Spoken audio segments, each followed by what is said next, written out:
बहुत सारे बच्चों के लिए सीयूटी का एग्जाम ऑलमोस्ट हो चुका है, लेकिन अब वेट है एडमिशन्स का। और एडमिशन्स की अगर मैं बात करूँ तो बच्चे बोल रहे हैं कि मैम डीयू के एडमिशन्स कैसे होंगे, और उसमें सबसे इंपॉर्टेंट है आपका फेज़ 2, जिसमें आपको प्रेफरेंसेस डालनी होंगी, कोर्सेज डालने होंगे। तो ये फेज़ 2 शुरू होगा आपके रिजल्ट आने के बाद, जिसमें आपको कोर्सेज और कॉलेजेस को अलाइन करना है। एंड मैक्सिमम बच्चों को प्रेफरेंसेज ऑलरेडी मिल चुकी हैं अड्डा 247 पे, बट स्टिल अगर आप लोग चाहते हैं एक बेसिक होमवर्क करना जो कि बहुत इंपॉर्टेंट है, तो उसमें हम क्या ध्यान रखें अपनी प्रेफरेंसेस बनाते वक्त। तो बच्चों सबसे इंपॉर्टेंट बात आप लोग को ये समझनी है कि डीयू का जो सिस्टम है वहाँ पे आप कोई भी कोर्स किसी भी कॉलेज से अगर कर रहे हो, फॉर एग्जांपल आप बीएससी कर रहे हो, चाहे वो आप स्टीफन से कर रहे हो, चाहे हिंदू से कर रहे हो, चाहे वेंकी से कर रहे हो, चाहे साउथ कैंपस के किसी कोर्स से कॉलेज से कर रहे हो, या ऑफ कैंपस से, आपकी जो फाइनल डिग्री होगी ना वहाँ पे आपको कोई नहीं पूछेगा, मतलब आपकी डिग्री में कॉलेज नहीं लिखा होगा।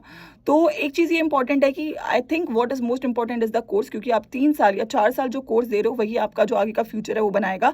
कॉलेज इंपॉर्टेंट है, लेकिन हाँ कोर्स उससे ज़्यादा इंपॉर्टेंट है। तो सबसे इंपॉर्टेंट काम करना है आपको कि अपने कोर्सेज को अलाइन करना है।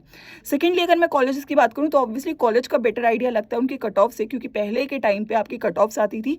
एंड ऑब्वियसली जिन कॉलेजेस की कट ऑफ हाई है 98, 99, 100 तक भी कट ऑफ्स गई हैं, तो ऑब्वियसली वो कॉलेजेस ज़्यादा अच्छे हैं, ज़्यादा पुराने हैं, ज़्यादा अच्छा अकेडमिक्स है, ज़्यादा अच्छी उनकी लेगेसी है। तो आप कट ऑफ्स के बेसिस पे भी अपनी प्रेफरेंस लिस्ट को बना सकते हो। Third important cheese is location. अगर आप लोगों को ये पर्सनली मैं बोलना चाहूँगी कि अगर आप लोग दिल्ली एनसीआर से बिलोंग करते हो तो आप लोगों के लिए इंपॉर्टेंट फैक्टर रहेगा कि जो कॉलेज है वो आपके लिए कितना एक्सेसिबल है, या फिर अगर आप आउट ऑफ इंडिया से भी आ रहे हो तो देन ऑल्सो इट्स इंपॉर्टेंट कि आप वो जो इन्वायरमेंट है वहाँ पे कितना बेटर एडजस्ट कर पाते हो, उसके अकॉर्डिंग आप लोग रिसर्च कर सकते हैं। And we are also making videos on that. And lastly अगर आप लोगों का मैं बात करूँ प्लेसमेंट्स, वो बहुत इंपॉर्टेंट रहेगा। प्लेसमेंट के बेसिस पे भी आप अपनी प्रेफरेंस लिस्ट को अलाइन कर सकते हो। अगर आपको और कोई इन्फॉर्मेशन चाहिए रिगार्डिंग प्रेफरेंस लिस्ट तो आप कमेंट करके बताइए। एंड अपार्ट फ्रॉम इट अपनी पीडीएफ्स को जरूर डाउनलोड कर लीजिएगा रिस्पेक्टिव कोर्सेज की, ताकि जैसे ही फेज 2 स्टार्ट हो आप लोग टाइम से अपने कोर्सेज को अलाइन कर दें। ऑल द बेस्ट बच्चों।